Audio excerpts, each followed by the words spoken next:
Avec votre autorisation, je voudrais dire que le train culturel a été effectivement un des moments le plus fort de l'histoire culturelle de cette province. Permettez-moi de dire qu'un autre élément, un autre projet qui a marqué cette province était la première communication téléphonique Essonne-Chaba, qui a eu lieu en 1980. Une ville, Évry en France, et Lubumbashi ont dû, à travers le téléphone, faire un dialogue. Les jeunes intellectuels, philosophes de la ville, philosophes intellectuels, journalistes de la ville à Évry, et d'autre part, la même chose ici, ont dialogué. Ça, c'est un événement qui m'a marqué dans l'histoire de l'action culturelle. Deuxième action, c'est le train culturel du Chaba.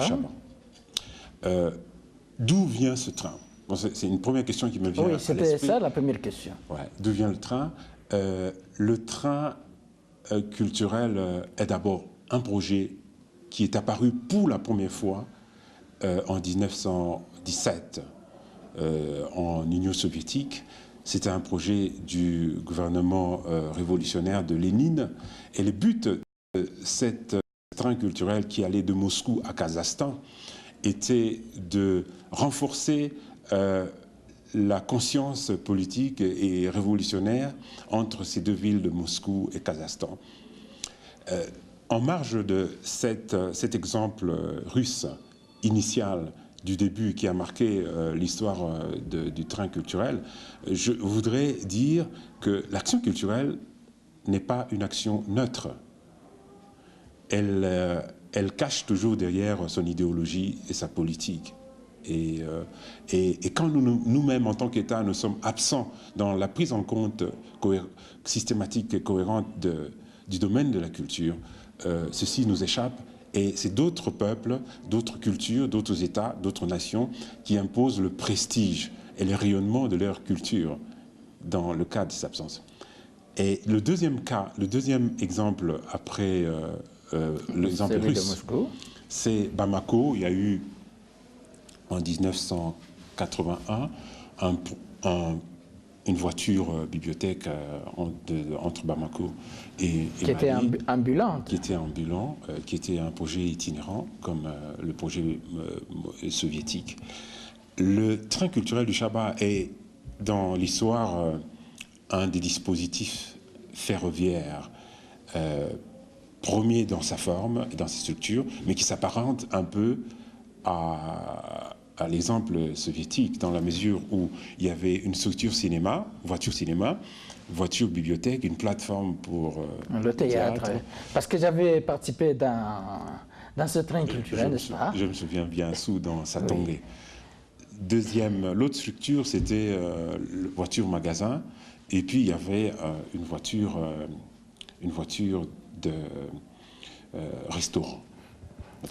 Et cette expérience était très, très enrichissante. Est-ce que vous comptez encore le reprendre, le réaliser dans l'avenir? Je voudrais d'abord dire les objectifs. Si vous permettez que je termine les objectifs, j'ai dit les origines un peu du projet. Les objectifs de ce projet furent la décentralisation de la culture et de la désinformation. À l'époque, il n'y avait pas de mobile phone, de téléphone mobile, de téléphone portable. Il n'y avait pas Internet à l'époque où le train culturel était lancé. La province du Katanga était très enclavée. Complètement. Quand vous êtes à Kalemi, vous pouvez savoir ce qui se passe à Lubumbashi. Ni à Kamina. Ni à Kamina. Alors, le train a été le premier dispositif dans l'histoire de la province à soutenir une politique de décentralisation de l'information et de la culture. Et cet objectif a trouvé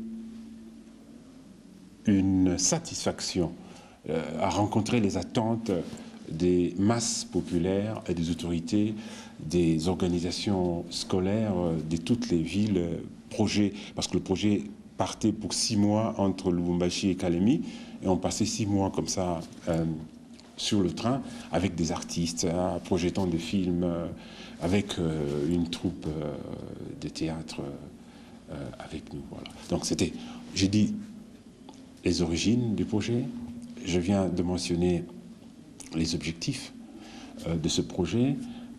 Vous me demandez, est-ce que ce projet est encore réalisable?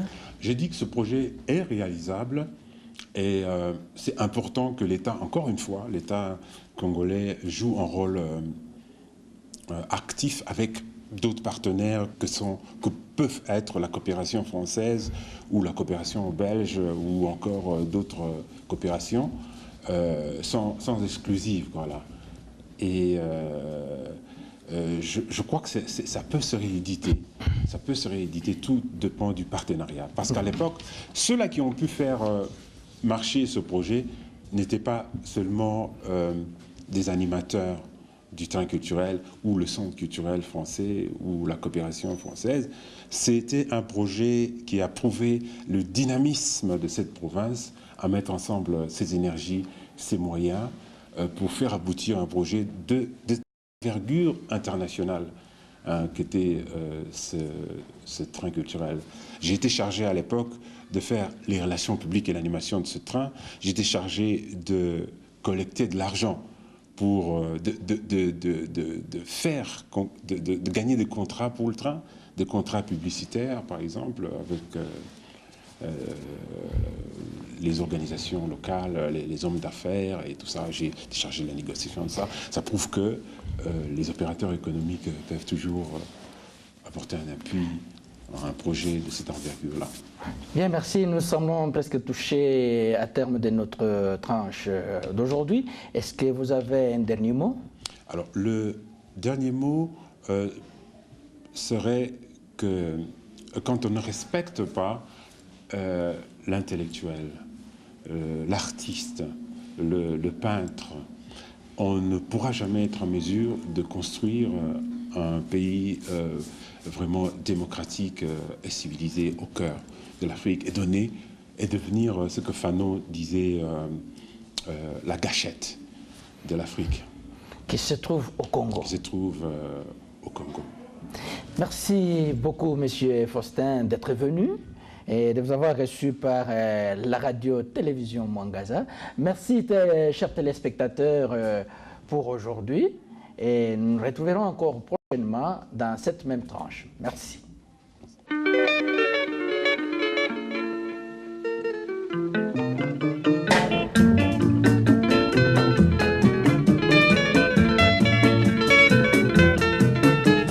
Samba nandimi nandimi na kosamba